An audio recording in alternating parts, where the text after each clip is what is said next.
Aha, ndugu Mswahili, kama unapata kuona hapa, nipo na hawa wote ni wanachuo mambuji wenye fikra tunduizi kutoka chuo kikuu cha Dodoma.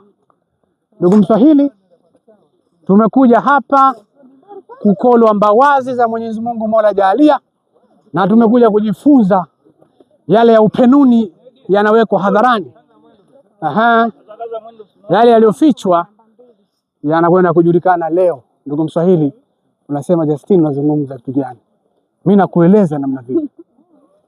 Tazama, huu ni utalii wa ndani kabisa, na hawa wote ni wanachuo wa chuo kikuu cha Dodoma.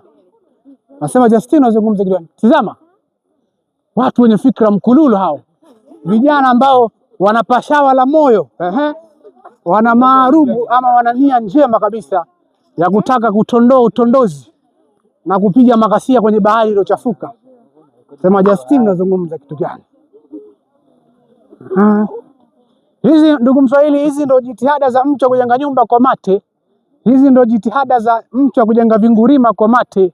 Hizi ndio jitihada za mtu kujenga vishirazi kwa mate. Unasema Justin, nazungumza kitu gani? Jasiri haiachi asili. Jasiri haiachi asili, na vya kale ni dhahabu. Unasema Justin, nazungumza kitu gani? Wabadu wakadabahu fakiri ulumbi kila pahala.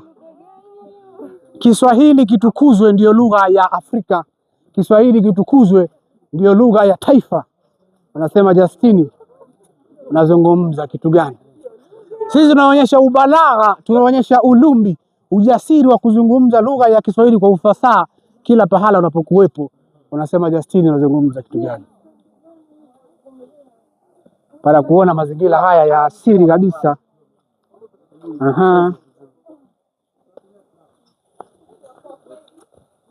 Ndugu Mswahili, hizo ndio jitihada za ima faima. Mimi ngoja nifanye ima faima. Hii nikapata kudondoka hapa. Hapa ni kutindana tunachokifanya ndugu Mswahili. Tunatindana.